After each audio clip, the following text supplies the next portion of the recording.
हे सगळे संदर्भ प्रतिक्रांतीचे केवळ 1 जानेवारी 1927ला भीमा कोरेगावच्या विजयी स्तंभाजवळ बाबासाहेबांना हे सगळं प्रतिक्रांतीचं प्रारूप त्यांना शोधता आलं. प्रतिक्रांतीचं प्रारूप शोधता आलं. या देशात जे काही घडलं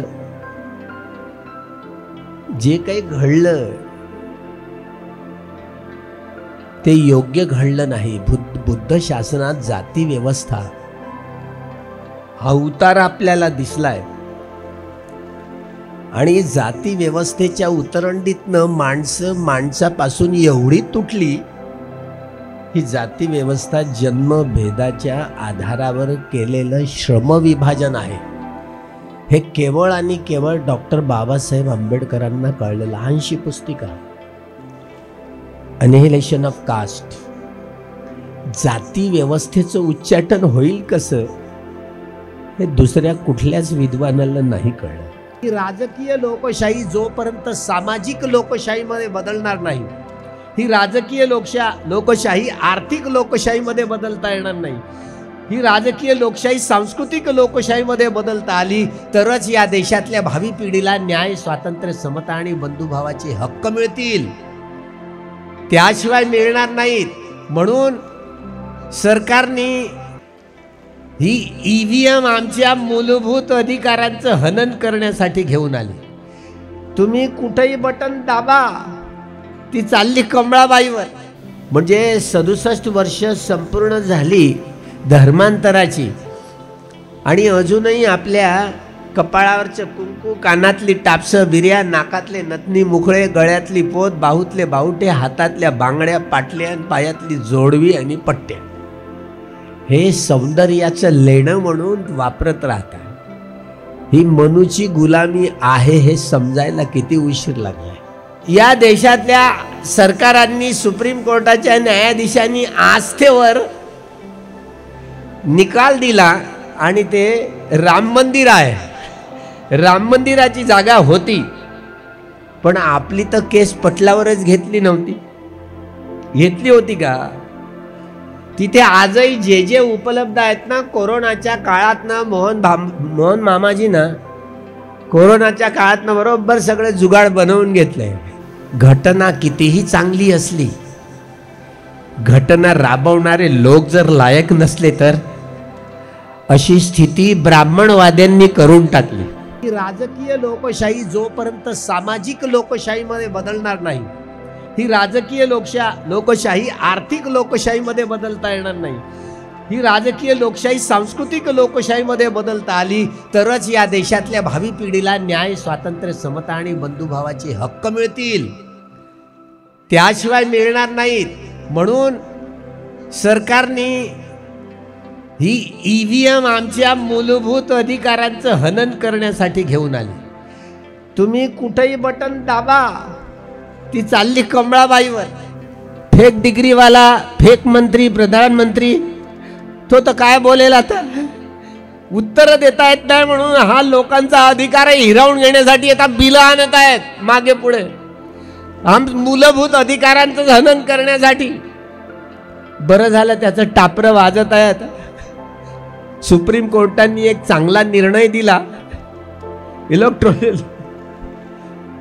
त्या संपूर्ण या आयडिया त्या कसं असंवैधानिक आहेत आणि हा 24,000 करोडचा मामला आहे. यामध्ये कुणाचं काय होईल काही सांगता येत नाही. एक आमच्या BSPचा एक उमेदवार होता छत्तीसगड मधला, त्याचं मत त्याला पडलं नाही. बरं झालं त्याची स्लिप आहे. VVPॅड असताना त्यांनी बटन दाबली, चित्र हत्याचं आलं पण तो 7 सेकंदाचा जो अंधार पडला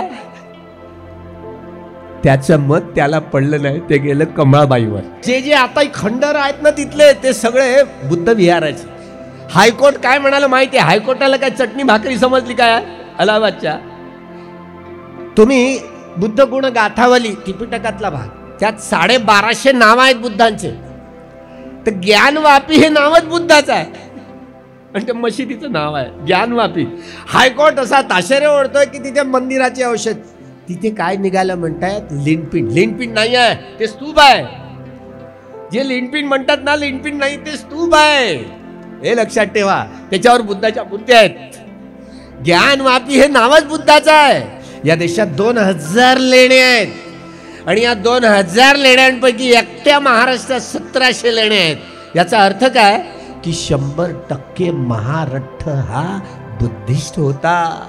हा सगळा कुणबी, तेली, कोळी, माळी हा ब्राह्मणेतर समाज, आदिवासी समाज, भटका विमुक्त समाज, धर्मांतरित झालेले मुस्लिम असोत की ख्रिश्चन असोत, बहिष्कृत समाज, हा सगळा समाज एकेकाळी हे सगळे नागवंशीय लोक होते. आणि प्राचीन काळात हे सगळे नागवंशीय लोक भगवान बुद्धांच्या धम्म संस्कृतीचे वारसदार होते. सुप्रीम कोर्टांना तुमची निवेदनं ऑनलाईन पाठवून द्या. EVM हटाव आणि संविधान बचाव, लोकशाही बचाव असं म्हणून तुम्हाला या घडीला तुम्हाला ही भूमिका वठवावी लागेल. डॉक्टर बाबासाहेब आंबेडकरांनी या समाजाला बदलण्यासाठी Republican party of India, Buddhist society of India, समता सैनिक दल, दि बुद्धिस्ट या संघटना यासाठी दिल्या होत्या. या संघटना यासाठी समाज बदलण्यासाठी. पण आजही आमच्या बाळासाहेब आंबेडकरांसारख्या माणसांना वंचित बहुजन आघाडी घेऊन राहावं लागतं. खरं तर रिपब्लिकन पार्टी ऑफ इंडिया हे संपूर्ण राजकीय पॅटर्न हातात असायला हवं होतं.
तिकडचं बघा ना सरांच्या पाठी.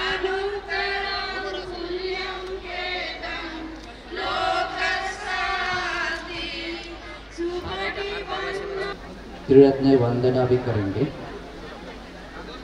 आप लोग भी इस बुद्ध पूजा में सम्मिलित होकर पूज्य बंटी ज्ञान ज्योतिजी त्यांचा संघ यांना जनरल सलोट की सलामी देगी. सलामी दो जय भीम जय भीम जय भीम दो चप्पल जूते उतार करके रखिए।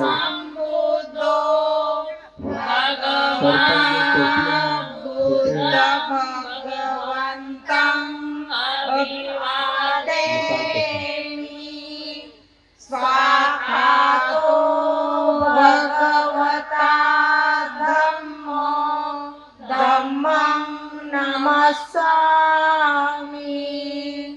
सुपटिपन्नो भगवतो सावक संघो संघं नमामि ओगास वन्दामि भन्ते द्वारकयेन मया कृतं सर्वापराधं क्षमतु मे भन्ते द्वितीयम्पि ओगास वन्दामि भन्ते द्वारकयेन मया कृतं सर्वापराधं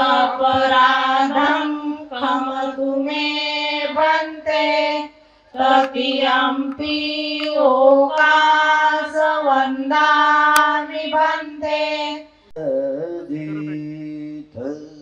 आं भन्ते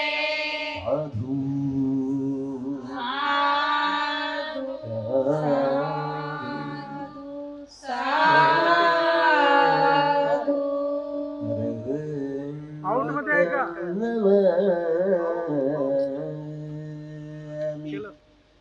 धम्म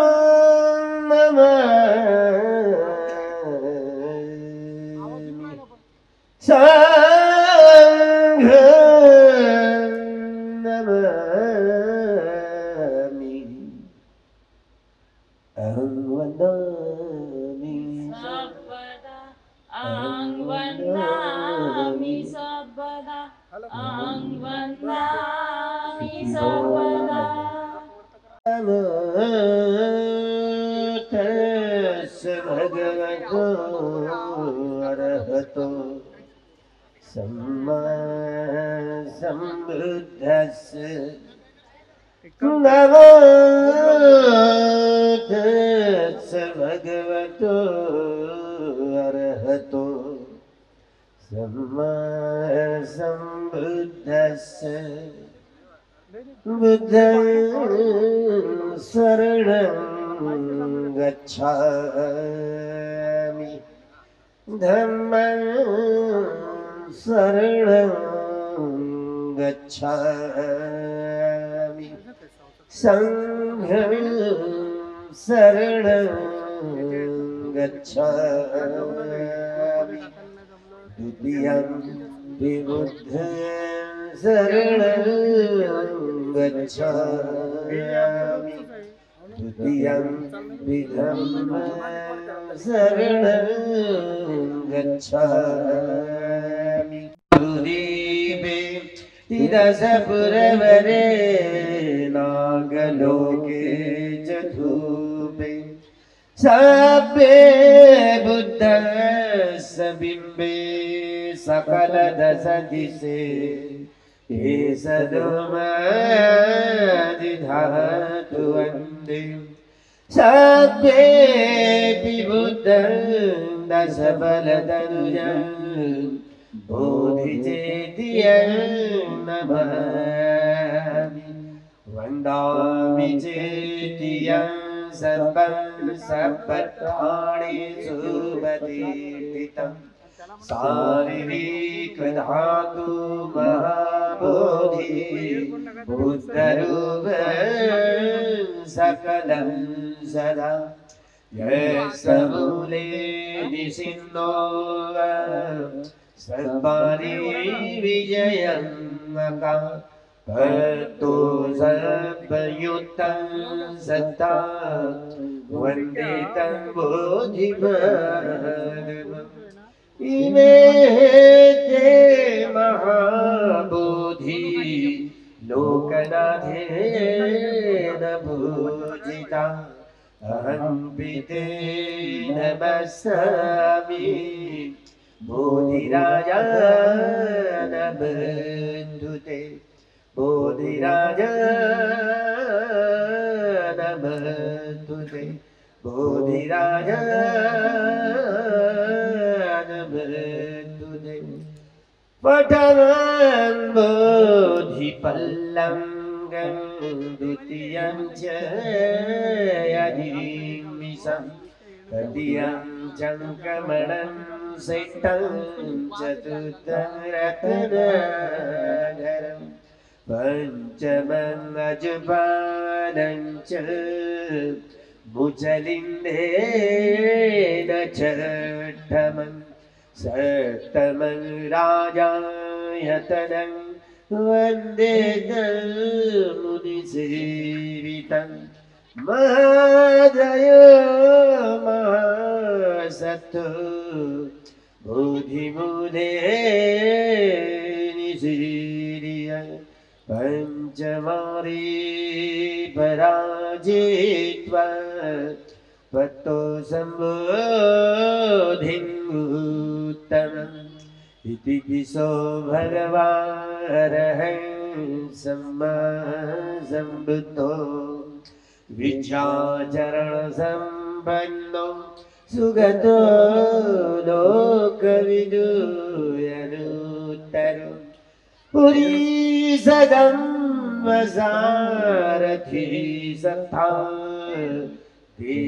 देवमनुसानं बुद्धो भगवान् इति स्वाख्यातो भगवता धम्मो संदिग्धिकायकादिको एहिवसिको बनायिको पश्चातं वेदितव्यो वियुहीति सुपटिपन्नो भगवतो साङ्घो उजुपटिपन्नो भगवतो साङ्घो यायपटिपन्नो भगवतो साङ्घो सामीजिपटिपन्नो भगवतो साङ्घो यद्विदं चत्तारि पुरिसयुगानि अर्थपुरी सपुगला एस भगवतो संघो। तो मन में खुशी जगाइए, प्रसन्नता जगाइए कि अरे वाह, हम लोग को ये दान में पुण्य देखने को मौका मिल रहा है, अरे संघ को देखने को मौका मिल रहा है, दान देने के लिए जो दे रहा है उसको अनुमोदन होने के लिए मौका मिल रहा है करके मन में खुशी जगाइए। और खुशी जगाकर 3 बार, क्योंकि चीवर दान संसार में नहीं देने के कारण ही अधिकतर लोगों को चीवर मतलब मुक्ति का द्वार खुलता है, भिक्षु लोग का मुलाकात होता है, भगवान बुद्ध से मुलाकात होता है। चीवर संसार में जल्दी मिलता है उसको, चीवर पहनने का मौका, बुद्ध शासन में जाने का मौका। ये चीवर दान मतलब समझ अरहत ध्वज है। अरहत लोग इसी को पहनकर दीर्घ समय तक जीवन बिताते हैं, इसलिए दुर्लभ पुण्य है। आप सभी लोग ये पुण्य को 3 बार साधु बोलकर अनुमोदन होइए। जोर से साधु बोलिए और जोर से साधु बोलिए, आवाज निकाल कर।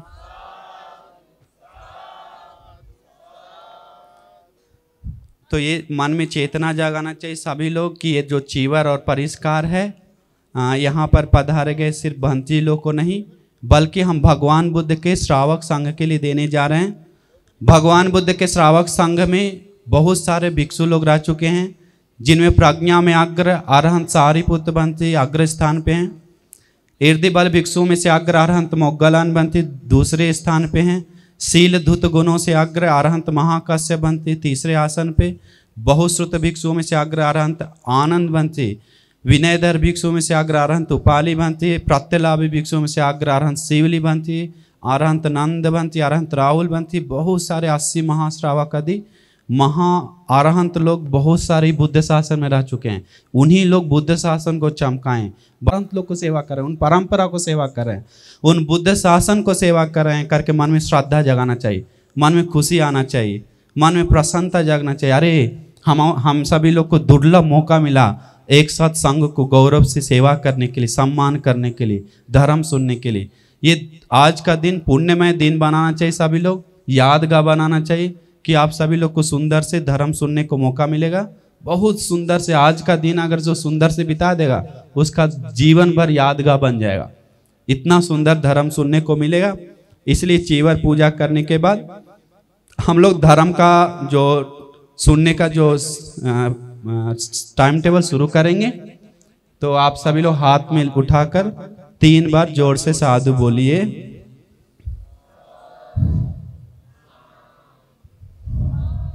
मेरे बोलने के बाद बोलिए सभी लोग। ये चीवर और परिष्कार संघ को पूजा करने के लिए। इमां चीवरं सपरिखारं भिक्षु संघस्य देम द्वितीयंपि इमां चीवरं सपरिखारं भिक्षु संघस्य देम तृतीयंपि इमां चीवरं सपरिखारं भिक्षु संघस्य देम पूजेम। पुण्यवान भंते जी बहुत श्रद्धा से, बहुत खुशी से तैयार किया गया यह चीवर और परिष्कार भगवान बुद्ध के उत्तम श्रावक संघ के लिए पूजा करते हैं। दूसरी बार भी, तीसरी बार भी बहुत श्रद्धा से, बहुत खुशी से तैयार किया गया यह चीवर और परिष्कार भगवान बुद्ध के उत्तम श्रावक संघ के लिए पूजा करते हैं। पूजा हो। साधु साधु साधु। सब लोग हाथ से भांति जी को हाथ में पूजा के दिलाकर एक एक आकर हाथ में दीजिए। न सदा सोत्ति भवन्तु ते भवतु सब मंगलं रक्षन्तु सब देवता सब धम्मानुभावेन सदा सोत्ति भवन्तु ते भवतु सब मंगलं रक्षन्तु सब देवता सब संघानुभावेन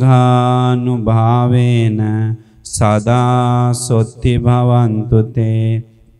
अभिवादनशीलिस् नित्यं वद्दापचायिनो चत्तारो धम्मा वर्धन्ते आयुवन्नो सुखं बलं आयुरारोग्य संपत्ति सग्ग संपत्तिमेव च अथो निब्बान संपत्ति इमिनाते समिज्जतु। साधु बोलिए। सुखी निदुक्खा निरो सुखी।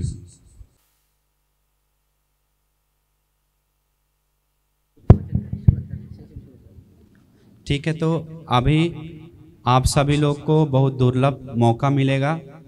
भगवान बुद्ध के मुख से निकला हुआ सुविशुद्ध वाणी, बुद्ध वाणी, इधर रख दीजिए। सुविशुद्ध वाणी सुनने को मौका मिल रहा है त्रिपिटक के अनुसार, धर्म शुद्ध वाणी। तो आप लोग को ये लाभ मिला है। हमारे भंती लोग आए हैं, बड़े बड़े भंती लोग, ज्ञान ज्योति भंती आदि भिक्षु संघ हैं। तो आप लोग ये आज का दिन यादगार दिन बनाइए, पुण्यमय बनाइए, क्योंकि हर रोज काम के पीछे और जीवन शरीर को खुशी के लिए, सुखी के लिए आप लोग बिताते हैं। आज आप सभी लोग मन का आहार के लिए आप लोग काम कीजिए, ठीक है।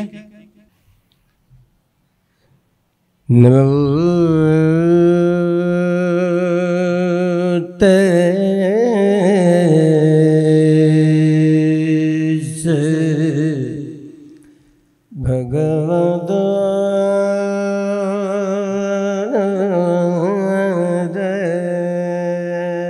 तो सम्मा सम्बुद्धस्स नमो तस्स भगवतो अरहतो सम्मा सम्बुद्धस्स नमो तस्स भगवतो अरहतो सम्मा सम्बुद्धस्स ये च बुद्धायति च ये च बुद्धायनागता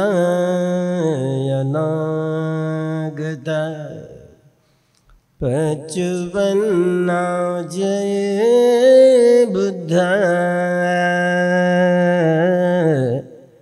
अहं वन्दामि सर्वदा ये च धम्मायति च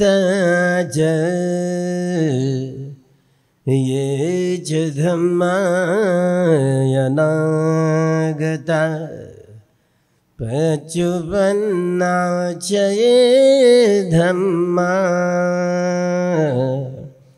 अहं वन्दामि सर्वदा ये च संघयति च ये च संघयनागता पचुपन्ना च ये संघा अहं वन्दामि सर्वदा। महाकारुणिक तथागत भगवान अर्हत सम्यक संबुद्ध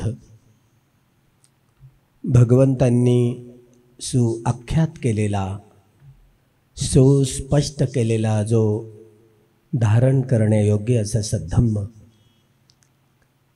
आणि संघ गुणांना धारण करून आपली अविद्या दूर करून आर्य सत्याचा साक्षात्कार करून विद्या प्राप्त करणारा, आपलं अनर्यत्व नष्ट करून आर्य सत्याचा साक्षात्कार करून आर्यत्व प्राप्त करणारा आर्य संघ। प्रथमतः या तीनही रत्नांना अभिवादन करून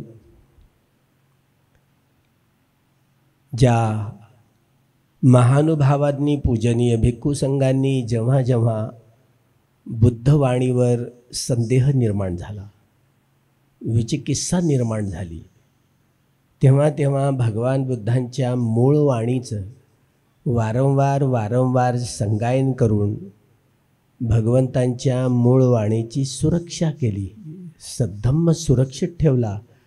त्या महानुभावांच्या ऋणांची याद करून, त्यांच्या ऋणांची आठवण करून युगायुगाच्या या बुद्ध शासनाच्या चढाव उतारांमध्ये जाती व्यवस्था नावाचा रोग आपल्याला दिसला आणि या रोगावर उत्तम औषध शोधणारा युगपुरुष युगावर छाप टाकून गेलेला चौथ्या नेपाळच्या परिषदेत त्यांना बोधिसत्व असं संबोधलं गेलं। बोधिसत्व म्हणजे भावी बुद्ध। त्यामुळं याला या युगामध्ये दी सिम्बॉल ऑफ नॉलेज, हे साधीसुधी गोष्ट नाही। या युगातला ज्ञानाचा तो अर्क आहे। त्यांचा बुद्ध्यांक केवढा मोठा असेल, केवढा मोठा असेल। एवढ्याशा आयुष्यात एवढं मोठं काम साधीसुधी गोष्ट नाही। 56 ग्रंथ त्या युगपुरुषांनी लिहिले। ते 56 ग्रंथांपैकी 55 ग्रंथ असे आहेत की ज्यामध्ये कुठल्या ना कुठल्या तळटीपा आहेत, संदर्भ आहेत. पण बुद्ध आणि त्यांचा धम्म हा ग्रंथ लिहिण्यासाठी त्यांना 5 वर्ष लागलीत. 5 वर्ष लागली. आणि हा ग्रंथ म्हातारपणात लिहिण्यासाठी त्यांना शरीर साथ देत नाही, म्हणून त्यांना डॉक्टर सविता कबीर ह्यांच्याशी साठगाठ बांधून विवाह करावा लागला. तो कामभोगाच्या सुखासाठी नव्हे, त्यांचं आयुष्य, त्यांचं स्वास्थ्य हा सद्धर्म ग्रंथ पुढे आणावा यासाठी. या ग्रंथाचा अनुवाद यावर्षी डॉक्टर प्रफुल्ल गढपाल हे मराठी या इंग्रजी ग्रंथाचा अनुवाद आता पालीमध्ये करणार आहेत. 2024ला 6 डिसेंबरला बोधगयेला या ग्रंथाचं प्रकाशन होणार आहे पालीमध्ये. दर रविवारी आपण विहारात जातो ना, विहारात जातो, चला विहाराला असं म्हणतात. तर पाली भाषा विसरलो, आता आंतरराष्ट्रीय भाषा होती, सगळ्या भाषेची जननीच पाली होती. पण प्रतिक्रांती झाल्यानंतर त्या भाषेचं वैभव कमी आलं. भारतात प्रतिक्रांती झाल्यामुळं सगळ्या भाषेची जननी संस्कृत आहे म्हणून आपल्याला सांगण्यात आलं. त्यामुळं हे सगळे संदर्भ प्रतिक्रांतीचे केवळ 1 जानेवारी 1927ला भीमा कोरेगावच्या विजयी स्तंभाजवळ बाबासाहेबांना हे सगळं प्रतिक्रांतीचं प्रारूप त्यांना शोधता आलं. प्रतिक्रांतीचं प्रारूप शोधता आलं. या देशात जे काही घडलं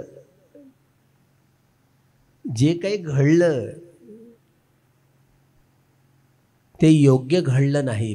बुद्ध शासनात जाती व्यवस्था हा उतार आपल्याला दिसलाय. आणि जाती व्यवस्थेच्या उतरंडीतनं माणसापासून एवढी तुटली, ही जाती व्यवस्था जन्मभेदाच्या आधारावर केलेलं श्रमविभाजन आहे. हे केवळ आणि केवळ डॉक्टर बाबासाहेब आंबेडकरांना कळलं. लहानशी पुस्तिका अनिहिलेशन ऑफ कास्ट.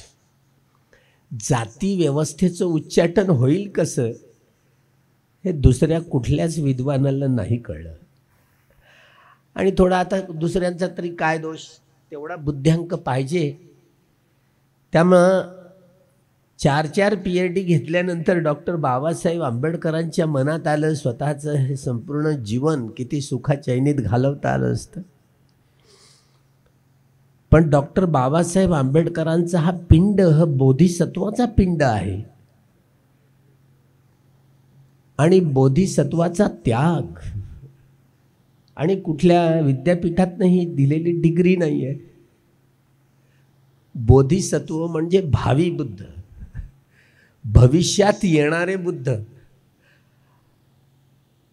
बुद्ध वंश वाचलाय तर त्या बुद्ध वंशात जे भूतकाळातले सगळे सम्यक संबुद्ध होऊन गेले, त्या सगळ्या सम्यक संबुद्धांच्या कालखंडात गंगा नदीचं वर्णन दिसतं.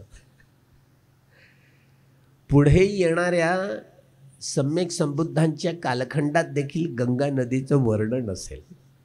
पण गंगा नदी हे नाव काढलं तर टावरवाल्यांचं नाव पहिल्यांदा आपल्याकडे येतं. टावर म्हणजे समजलं ना, अँटिना. त्यामुळे अँटिनावाल्यांनी जेवढं काही खराब केलं ते अँटिनावाल्यांची ही संपूर्ण हा हातखंडा डॉक्टर बाबासाहेब आंबेडकरांनी ओळखला. हे खरं आहे. प्रबोधनकार ठाकरे, महात्मा फुले यांनी बुद्धाविषयींची खूप सराहना केली. पण टिपिकल इतिहासाची ही कंटिन्युटी, इतिहास संशोधन करण्याची दृष्टी फुल्यांना नाही प्रसवता आली किंवा प्रबोधनकारांना नाही प्रसवता आली. ती केवळ आणि केवळ डॉक्टर बाबासाहेब आंबेडकरांनाच प्रसवता आली. ते डॉक्टर बाबासाहेब आंबेडकर म्हणून युगपुरुषांमधला या युगामध्ये जी छाप टाकून गेले ती सर्वसाधारण नाही. त्यामुळं मानवी समाजाचा विचार करताना वेगवेगळ्या समाजशास्त्रज्ञांनी या सगळ्या जगाच्या समाजव्यवस्थेकडे पाहिलं. या समाजव्यवस्थेचं संश्लेषण, विश्लेषण, विघटन आणि विभाजन करण्याचा प्रयत्न केला. यामध्ये त्यांना या मानवी कल्याणाचे हितचिंतक म्हणून कार्ल मार्क्सचं नाव त्यांना अग्रवाटू लागायला लागलं होतं डॉक्टर बाबासाहेब आंबेडकरांना. कार्ल मार्क्सचं असं म्हणणं की हा मानवी समाजाचा इतिहास हा वर्गसंघर्षाचा इतिहास आहे. वर्गसंघर्षाचा. पारंपरिक कम्युनिस्टांना तिलांजली देताना कॉम्रेड शरद पाटील त्यांच्या दोन्ही ग्रंथामध्ये स्लेव्हरी ऑफ दासशूद्रा, दासशूद्रांची गुलामगिरी या ग्रंथामध्ये जात, वर्ण, वर्ग डॉक्टर बाबासाहेब आंबेडकरांनी इतिहासाचं हे संपूर्ण संश्लेषण, विश्लेषण, विघटन करताना त्यांना वर्णव्यवस्था दिसली, जातीव्यवस्था दिसली आणि वर्गव्यवस्था पण दिसली. त्यामुळं त्यांच्या दृष्टीनं या समाजव्यवस्थेचे, या देशातल्या समाजव्यवस्थेचं वर्णन, विश्लेषण करताना ते ब्राह्मण वर्ग, ब्राह्मणेतर वर्ग आणि बहिष्कृत वर्ग असं वर्णन करायचे. म्हणजे वर्ग विवेचन करताना असं करायचे. आणि इथे या समाजव्यवस्थेत जन्मभेदाच्या आधारावर हे श्रमविभाजन झालंच कसं? त्यामुळं ही अक्षरं त्यांच्या मनात प्रकट झाली. बुद्ध धम्म म्हणजे क्रांती, ब्राह्मणवाद म्हणजे प्रतिक्रांती. हे शब्द सर्वसाधारण व्यक्तीच्या चित्तातनं नाही प्रसवले गेले. ते केवळ आणि केवळ डॉक्टर बाबासाहेब आंबेडकरांच्या चित्तातनंच प्रसवले गेले. ही विशेषता आहे.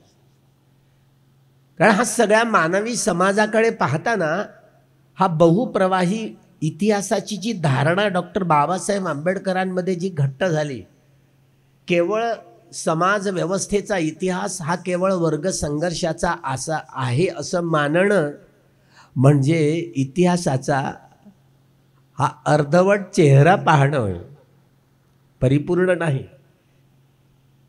वर्ण, जाती, वर्ग संघर्षाच्या बहुप्रवाही इतिहासाची ही संपूर्ण रीड डॉक्टर बाबासाहेब आंबेडकरांना दिसली.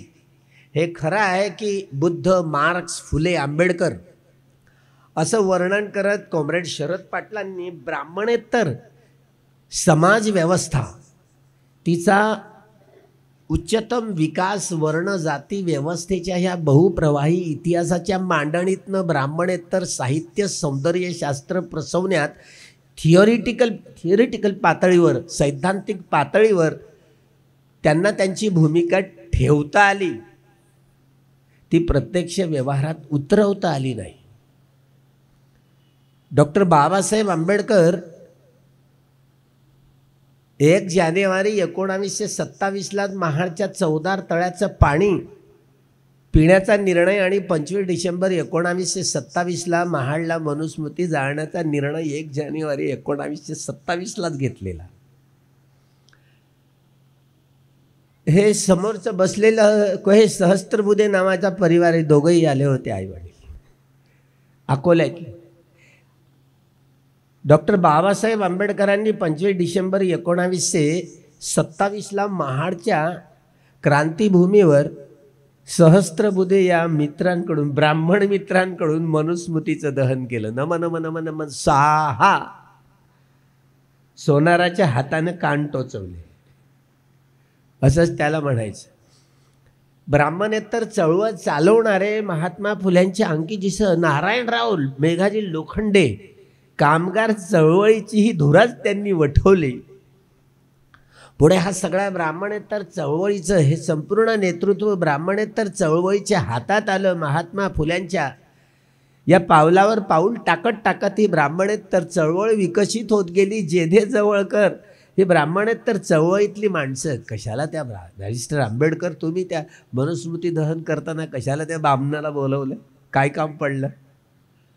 त्यामुळे बाबासाहेब आंबेडकर उत्तर द्यायचे, मी ब्राह्मण व्यक्तीविरुद्ध नाही, ब्राह्मणत्वाविरुद्ध आहे, ब्राह्मणत्वाविरुद्ध आहे. आम्ही कसे मानायचो, बाबासाहेबांनी एवढ्या वयात एवढं मोठं चांगलं काम केलं, किती मोठं चांगलं काम केलं, पण एक खोट आहे. कसा विचार करायचो, बामणींना बायको करून फसले. तुम्हालाही तसंच वाटतं, अब तुम्ही बोलून दाखवत नाही, एवढंच काय ते. जर डॉक्टर बाबासाहेब आंबेडकरांनी बामणींना बायको केली नसती तर बाबासाहेब मरण पावले नसते. अशा आपल्याला आहे ना, किती वादळ उठलं होतं, त्यावर पुस्तकं लिहिली गेली. डॉक्टर बाबासाहेब आंबेडकरांचे मारेकरी डॉक्टर सविता आंबेडकर, डॉक्टर भालचंद्र खांडेकरांनी पुस्तिका लिहिली. आणि मी तसंच मत बनवलं, तुमचं जसं आहे तसंच हे खरं आहे. सगळं एक खोट आहे बाबासाहेबांची, कोणती, की बामणींना बायको करून फसले. तर हा द्वेष आपल्यामध्ये निर्माण झाला की नाही, तर या द्वेषाकडे कसं बघायचं. डॉक्टर बाबासाहेब आंबेडकरांनी मनुस्मृतीचं दहन करताना सहस्त्रबुधे या ब्राह्मण मित्रांकडून जाळून घेतली. मी ब्राह्मण व्यक्तीविरुद्ध नाही, तर ब्राह्मणवादाविरुद्ध आहे, ब्राह्मणवाद्यांविरुद्ध आहे.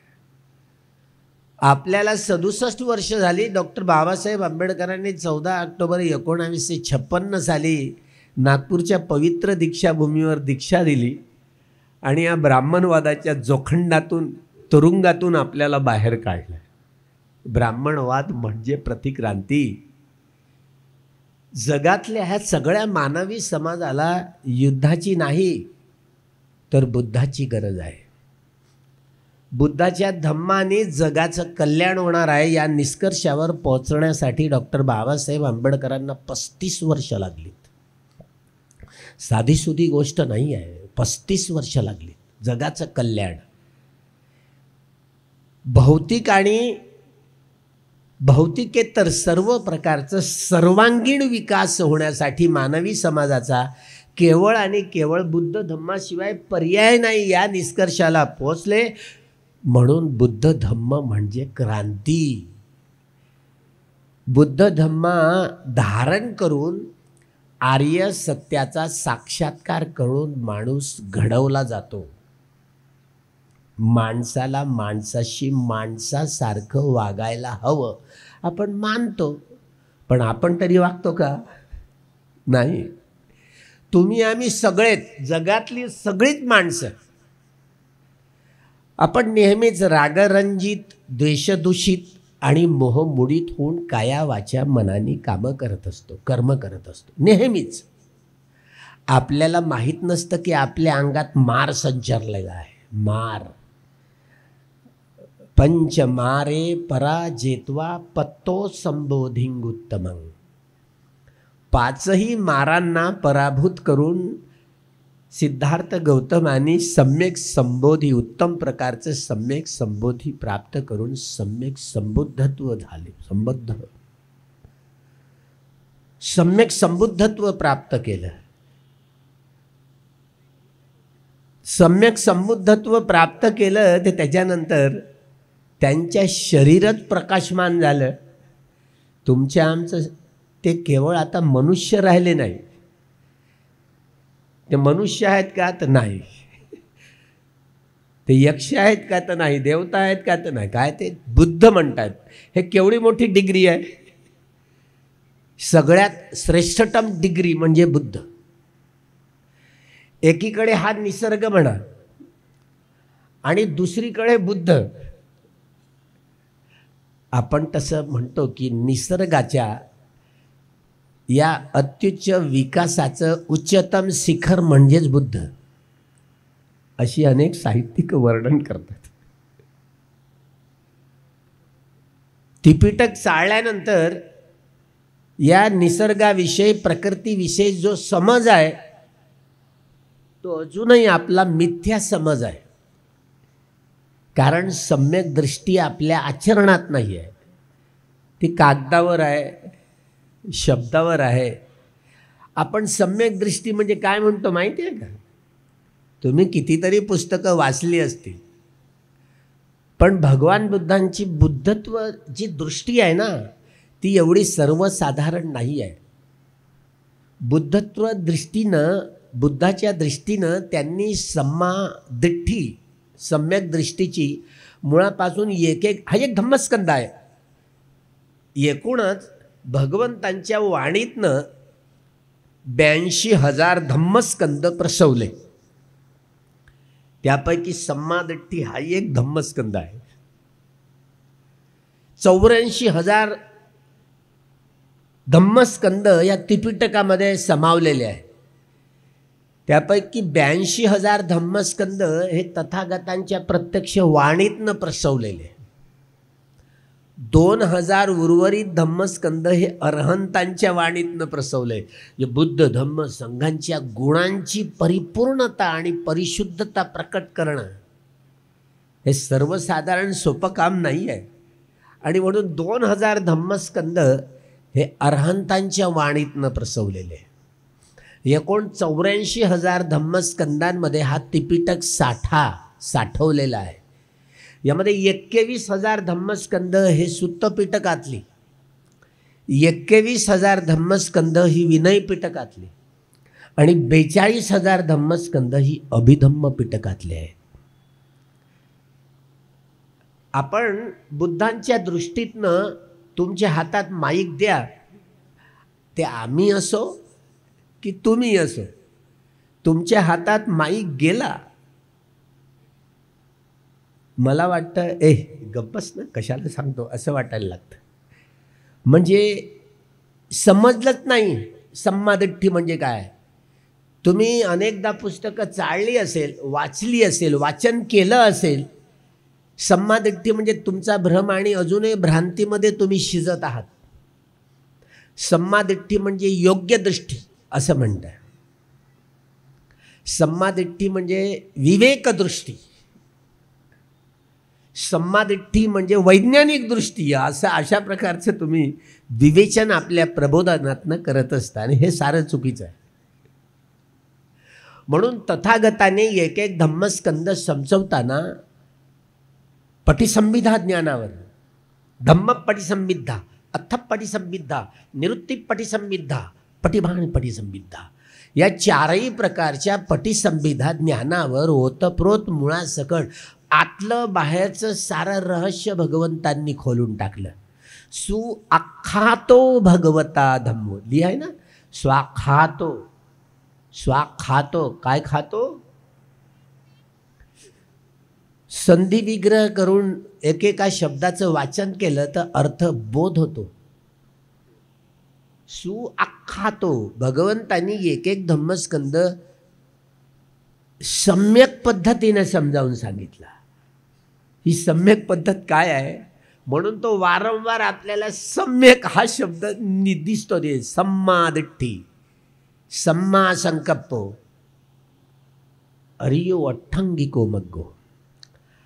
हा भगवंताचा धम्म जगातल्या कुठल्याच राज्यशास्त्रज्ञांना हा समजला नाही.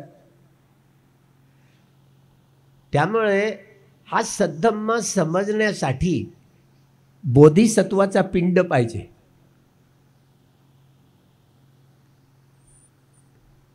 ज्या वेळेला 14 ऑक्टोबर 1956ला गुरु चंद्रमणी, भदंत चंद्रमणी महास्थवीर, त्यांना विचारलं गेलं की बाबासाहेब काय, त्यांनी 22 प्रतिज्ञा दिल्या. आता 22 प्रतिज्ञा काही क्रायटेरिया नव्हता. माझ्यापेक्षा बाबासाहेब कितीतरी महान आहेत असं बोलले. म्हणजे आपण बाबासाहेब माझ्यापेक्षा आहेत गृहस्थ पण कितीतरी महान आहेत असं बोल. जिला श्रद्धा म्हणत होतो, आस्था म्हणत होतो, हे श्रद्धा किती अंधश्रद्धा आहे. त्यामुळे डॉक्टर बाबासाहेब आंबेडकरांना या ब्राह्मणेतर, आदिवासी, भटक्या विमुक्तांवरती, बहिष्कृतांवरती, धर्मांतरित झालेल्या लोकांवरती ब्राह्मणवादाची एवढी छाप आहे की अजूनही ब्राह्मणवाद अजूनही आमच्या माता भगिनींच्या मानगुटीवर बसून येऊन राज्य करतो. म्हणून आल्या आल्या बोललो, तुम्हाला बुद्धी आहे की नाही? म्हणजे 67 वर्ष संपूर्ण झाली धर्मांतराची आणि अजूनही आपल्या कपाळावरचं कुंकू, कानातली टापसं बिर्या, नाकातले नथनी मुखळे, गळ्यातली पोत, बाहूतले बाहुटे, हातातल्या बांगड्या, पाटल्या, पायातली जोडवी आणि पट्ट्या, हे सौंदर्याचं लेणं म्हणून वापरत राहतात. ही मनूची गुलामी आहे हे समजायला किती उशीर लागलाय. विदेशात गेलं तर तिथल्या उपासिकांच्या कपाळावर नाही, कानात नाही, नाकात नाही, तर त्यांचे पतिदेव मरून गेले का? तुम्ही आत्ता पुसून टाका बरं कुंकू, आत्ता मरतात की पाहू, आता मरतात की नाही. म्हणजे हा संबंध किती जवळचा आहे. म्हणजे बुद्धिस्ट झाल्यानंतर देखील, म्हणजे आम्ही धर्मांतरित झालो, पण मनू आमच्या मानगुटीवर येऊन राज्य करतो. तर साधा सुद्धा आहे काय ब्राह्मणवादाविरुद्ध लढाई करणं? म्हणून हे साम्राज्यशाही, भांडवलशाही आणि ब्राह्मणशाही या मारपुत्री आहेत, जे आपलं भौतिक जीवन सजवण्यासाठी बाधा आहेत. या मारबाधाच आहेत. पंचमारे पराजेत्वा पत्तो संबोधिंग उत्तमं. भगवान बुद्धांनी, सिद्धार्थ गौतमांनी 5ही माराविरुद्ध केवढी लढाई केली. धम्म म्हणजे पोरखेड नाही आहे, माराविरुद्धची कठोर लढाई आहे. देवपुत्र मार, किलेश मार, खंद मार, अभिसंखारा मार आणि मच्छू मार, हे 5 मार आहेत. या 5 मारांविरुद्ध कठोर लढाई केली आणि बुद्धत्व प्राप्त केलं. पंचमारे. तुम्ही कैलास लेणं पाहिलं की नाही? आमचे अनेक प्राध्यापक मंडळींना एकदा घेऊन गेलो. ओ भंते, तिकडे नाही जायचं, ते हिंदूंचं आहे, तिकडे नाही जायचं, इकडे चला, बुद्ध लेणीकडे जाऊ. चला ना, जाऊन बघूया म्हटलं. गेलो, एंट्री केली, प्रवेश केला. तिथे जाऊन ते मोठं स्तूप आहे, त्या स्तूपाला मी वंदन केलं. हॅट भंते, कुणालाही वंदन करतात. अरे जाऊ दे, आहे कैलास लेणं, कशाला जाऊ दे. तर ते स्तूप आहे आणि 2 बाजूला 2 हत्ती आहेत. ते हत्ती काळे नाहीत बरं, ते हत्ती पांढरे आहेत. अजून तो पेंट परिपूर्ण गेलेला नाही, तो पेंट अजूनही टिकून आहे. सर पहा बरं, हे काळे हत्ती आहेत की पांढरे हत्ती आहेत? ते पांढरा दिसतात, ठीक आहे, ते पांढरे हत्ती आहेत. सुमेध बोधिसत्वाची कहाणी ऐकली की नाही? तापस सुमेध, सिद्धार्थ गौतमाचं बोधिसत्वाचं प्रथम जीवन, जे भगवान दीपांकर सम्यक संबुद्धांच्या प्रत्यक्ष मुलाखतीमध्ये त्यांनी अभिनिहार प्रक्रिया केली. तापस सुमेधानी. हे अमरावती नगरी आहे ना, आंध्र प्रदेशाची, ती नगरी होती. त्या नगरीत भगवान दीपांकर सम्यक संबुद्ध तिथे येणार होते. तोरण पताका लावून शहर कसं, नगर कसं सजलेलं होतं. आणि तिथे नाल्यात चिखल होता आणि त्या चिखलामध्ये आता भिक्षू संघाचे पाय घाण होतील म्हणून तो तापस सुमेध, लांब लांब केस त्याचे, लांब लांब दाढी, तरी पावडर टोपलं घेऊन ते रेती तिथे टाकायला लागला. आणि तथागत भगवान दीपांकर सम्यक संबुद्ध एकदम जवळ येऊन ठेपले. बुद्धं शरणं गच्छामि, धम्मं ओक्कित चक्कू, खालच्या नजरेनं 2 पावलं 4 पावलं, बुद्धं शरणं गच्छामि, धम्मं शरणं गच्छामि, संघं शरणं गच्छामि. तेव्हा याला सुधारलं नाही. एक मृगाचं चामडं होतं, कातडं होतं, तर त्या चिखलावर टाकलं आणि उरावर पडून राहिले, जेणेकरून भगवान दीपांकर सम्यक संबुद्ध आणि त्यांचा भिक्खू संघ माझ्या पाठीवर पाय देऊन ते पुढे जातील, त्यांचे चिखलाने पाय घाण होणार नाही. दीपांकर भगवान बुद्ध थबकले. अरे किती श्रद्धावान माणूस आहे बघा. आता श्रद्धा हा शब्द आपल्याला कुठे घेऊन जातो. किती श्रद्धावान माणूस आहे. श्रद्धा हा शब्द प्रकट झाला रे झाला. वीर्य, सती, प्रज्ञा, समाधी. म्हणून श्रद्धा ही अंधश्रद्धा नव्हे. श्रद्धा हे बोधीचं अंग आहे. बोधी आहे ती. कुणाविषयीची श्रद्धा? तुमच्याविषयीची. बुद्ध धम्म संघाच्या गुणांविषयीची श्रद्धा. बुद्धांचे 9 गुण, धम्माचे 9 गुण आणि संघाचे 9 गुण. बुद्धाचे 9 गुण, धम्माचे 6 गुण आणि संघाचे 9 गुण. हे 24 गुण बुद्धाच्या 9 गुणांमध्ये धम्मच साठवलेला आहे. यो मंग पश्यति सो धम्मं पश्यति, यो धम्मं पश्यति सो मंग पश्यति. जो मला पाहतो तो धम्माला पाहतो, जो धम्माला पाहतो तो मला पाहतो. धम्मभूतो धम्मकायो धम्मभूतो. भूत, भूत म्हणजे समजलं ना? 5ही महाभूतानं शरीर बनलं असं आपण म्हणतो. महाभूत, तुम्ही आम्ही महाभूतानेच बनलो की नाही? पृथ्वी, आप, तेज, वायू, आकाश. भगवान बुद्ध आकाश धातूला महत्व देत नाही. भगवान बुद्ध आकाश धातूला महत्व देत नाही. आकाश म्हणजे काय? आकाश धातू म्हणजे काय? तर पोकळी. जेव्हा आपण विपश्यना कम्मठ्ठाणाचा अभ्यास करतो तेव्हा हे 2 कलापांमधलं अठ्ठकलाप, या 2 अठ्ठकलापांमधलं जे अंतर असतं, पोकळी असते, तिलाही आकाश धातू असं समजलं गेलं आहे. कानातली पोकळी, नाकातली पोकळी, तोंडात, ही पोकळी आहे ना. या पोकळीमध्ये देखील अग्नी, वायू, जल आणि पृथ्वी धातूचा साठाच संग्रहित असतो. म्हणून तथागतांनी आकाश धातूला महत्त्व दिलेलं नाही. हे शरीर ज्या अग्नी, वायू, जल आणि पृथ्वी धातूंनी बनलेलं असतं ते हे कुठल्या ईश्वरांनी बनवलं आहे का? कुठल्या परमेश्वरांनी बनवलं आहे का? कुठल्या आत्म्याने बनवलेलं आहे का?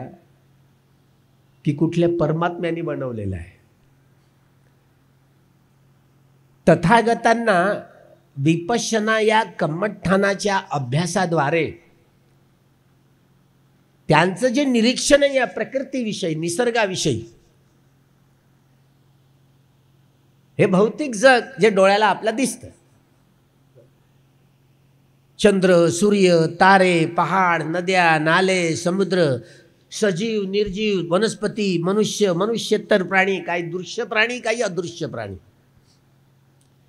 मनुष्य प्राणी आणि पशु, पक्षी, चीट, पाखरू, मुंगी, माकोळे हे जे काही डोळ्यात दिसणारे यांना दृश्य प्राणी म्हणतो. तिर्यक, तिरपे चालणारे. आणि मनुष्य हे दृश्य प्राणी आहेत. आणि बाकी अदृश्य प्राणी आहेत. किती आहेत? कसे आहेत? धम्मचक्र पवत्तनाय. डॉक्टर बाबासाहेब आंबेडकर देखील या प्रकृतीविषयक ती द्वंद्वात्मक भौतिकवाद, ही कार्ल मार्क्सची जी मांडणी होती, वस्तू आहे, मॅटर आहे, या वस्तूमध्ये असणारा अंतर्विरोध त्या विकासाचं व भकासाचं हे खरं कारण असतं. अंतर्निहित अंतर्विरोध त्या वस्तूच्या विकासाला किंवा भकासाला कारणीभूत ठरत असतात. Positive, negative. वस्तूमधला अंतर्वाद, अंतर्विरोध असतो. हे दोन्ही टोक परस्पर विरोधक, परस्पर पूरक आणि परस्पर छेदक वस्तूंमधले हे अंतर्विरोध त्या वस्तूच्या विकासाला वा भकासाला कारणीभूत ठरतात. द्वंद्वात्मक भौतिकवाद. कार्ल मार्क्स या प्रकृतीमध्ये काही ईश्वर नाही, परमेश्वर नाही, आत्मा नाही, परमात्मा नाही अशी मांडणी, अशी ठेवण त्यांनी केलेली आहे. कुठल्या ना कुठल्या गोष्टीला कारण असतात, विनाकारणाने काही घडत नाही. त्यामुळे जे जे काही भौतिक शास्त्रज्ञ आहेत, या प्रकृतीविषयी जे जे संशोधन करणारे जे जे वैज्ञानिक आहेत, त्या वेगवेगळ्या वैज्ञानिकांनी या प्रकृतीचं आतलं बाहेरचं सगळं रहस्य खोलण्यासाठी वेगवेगळी उपकरणं काढली, वेगवेगळं नवं संशोधन केलं. 1945ला आपण दुसऱ्या महायुद्धामध्ये हिरोशिमा आणि नागासाकीवरचे बांब गोळे पाहिले. जाऊन आलो मी मागच्याच वर्षी. आता तर ते स्वर्गलोक वाटतंय, समजलं. जपानमध्ये स्वर्गनगरीच वाटते. 130 वर्षाची म्हातारी असली ते टन टन रोड कसे ओलांडतात ते, समजलं. म्हणजे एवढं वय त्याचं आहे, 100 वर्ष टिकतातच, त्याच्यावरतीच टिकतात. तर जगण्याचं पुण्य त्यांचं केवढं मोठं असेल जपानातल्या लोकांचं. ती स्वर्गनगरी वाटते. आता वाटत नाही तिचं उद्ध्वस्तीकरण झालं होतं म्हणून. तरी देखील समज मात्र वैज्ञानिकांचं जे जे नवनवं संशोधन होत असतं त्या संशोधनाला सर्व जग कुठल्याही अंधभक्ती सडलेलं असलं नडलेलं असलं तरी स्वीकार करावाच लागतो. बेंजामिन फ्रँकलिनने आकाशात रेशमाचा पतंग उडवला, रेशमाचा धागा लावला, लोखंडाच्या बारक्या तारा लावल्या, किल्ली ठेवली, आकाशात विजा गडगडल्या, एक एक थेंब पाऊस सुरू झाला, शॉक लागला ना त्याला, तर ती वरची वीज त्यांनी खाली उतरवली. आज आपण पहा ना, कूलर तिकडे सुरू आहे. आज विजेचा माणसाचं जीवन हे भौतिक जीवन सजवण्यासाठी ज्या ज्या वैज्ञानिकांनी जे जे नवनवं संशोधन केलं, हे नवे नवे संशोधन केले, त्याचा स्वीकार केला आपण. नव्हे, E=mc². अल्बर्ट आइन्स्टाईन ज्यांनी या युरेनियम या धातूपासून, ज्या अणूपासून जो बॉम्ब बनवला, केवढा घातक होता. आणि अणू हे या भौतिक जगाचं अंतिम सत्य आहे, हे सूक्ष्मतम सत्य आहे, अशी मान्यता साऱ्या जगाने दिली. मीही मानत होतो, पण जेव्हा बुद्धात त्रिपिटकात अभ्यास केला तेव्हा मी ही मान्यता, माझं मत, माझा तर्क हे खोटा आहे असं वाटायला लागलं. 1968 पर्यंत सारं जग हेच मानत राहिलं की भौतिक जगाचं अंतिम सत्य म्हणजे अणू आहे. 1968 अल्बर्ट लुईस या तत्ववेत्यानं नवं संशोधन केलं. त्या अणूचंही ऑपरेशन करून टाकलं, त्याची फोडतोड केली. न्यूट्रॉन, प्रोटॉन आणि इलेक्ट्रॉन भोवती फिरणारा. 1968 पासून आजपर्यंत आपण साऱ्या जगातली सगळी माणसं स्वीकार करत आहोत, मान्य करत आहोत की परमाणू हे या भौतिक जगाचं अंतिम सत्य आहे. तुम्ही मानताय की नाही? साऱ्या जगातले लोक मानतायत, मी नाही मानत. माझ्या तर्काला नाही पटत. पहा माझ्या बुद्धीतनं तुमच्या बुद्धीत किती फरक आहे. वैज्ञानिकाचं अनुसंधान आहे तरी मी मानत. काय म्हणतायत ते? परमाणू हा अणूचा 36वा भाग आहे. पुढे असेही वैज्ञानिक येतील, त्या परमाणूचे तुकडे तुकडे करतील. मनुष्य जोपर्यंत अठ्ठकलापापर्यंत पोचणार नाही, पहा अठ्ठकलाप हे भगवंतांनी शब्द योजलेले आहेत. अग्नी, वायू, जल आणि पृथ्वी धातू आणि त्यांचे 4 गुण या 8ही कलापांनी मिळून बनलेला सूक्ष्माती सूक्ष्म कण, ज्याचं संश्लेषण, विश्लेषण, विघटन आणि विभाजन करताच येणार नाही, त्याला अठ्ठकलाप असं नाव भगवान बुद्धाने दिलेलं आहे. हे अठ्ठकलाप, हे शरीर आपलं आहे ना, अठ्ठकलाप या अग्नी, वायू, जल आणि पृथ्वी धातूच्या अठ्ठकलापांनी बनलेला आहे. अठ्ठकलाप हे या भौतिक जगाचं अंतिम सत्य आहे असं मी मानतो. तुम्ही परमाणू मानता, तर परमाणू हा अणूचा 36वा भाग आहे. वैज्ञानिकाचे या भौतिक जगामध्ये वैज्ञानिकांचे निष्कर्ष सातत्यानं ते बदलत असतात. जसं आम्ही लहानपणी या चक्रवालामध्ये, या सूर्यमालेमध्ये राहत असताना आम्हाला भूगोलामध्ये 9 ग्रह शिकवले जायचे. आता तो प्लुटो नावाचा ग्रह कुठे नष्ट झाला ना, गेलाय. त्यामुळे आता नव्या पिढीला 8च ग्रह शिकवले जातात. बदललं की नाही मत? हे भौतिक जगामध्ये या मताची सातत्यानं उजळणी होत राहते. नवीन नवीन मतं बदलत राहतात. त्याचं संश्लेषण, विश्लेषण, विघटन, विभाजन करण्याची प्रक्रिया सुरूच राहते. या वैज्ञानिक संशोधन हे भौतिक जगाचं आहे. लोकोत्तर जगाची उजळणी भौतिक सत्वज्ञांना नाही करता आली. आपण डार्विनचा उत्क्रांतीवाद शिकतो. डार्विनला पाण्यामध्ये एकपेशीय अमिबा दिसला. पाण्यातनं प्राण्यांची कशी उत्पत्ती झाली ते सांगता आलं. प्राण्यांची ही संपूर्ण विकसनशील अवस्था कशी होते. माकड सदृश्य, मानव सदृश्य माकड हा नावाचा प्राचीन प्राणी तो मनुष्य म्हणून कसा विकसित होत गेला, सगळ्या जगांनी मान्यता दिली. पण आपल्याला आपला जन्म होताना तो कसा होतो. आपला जन्म झाला ते आपल्या आईवडिलांनीच दिला की कुठनं तुम्ही आकाशातनं टपकले.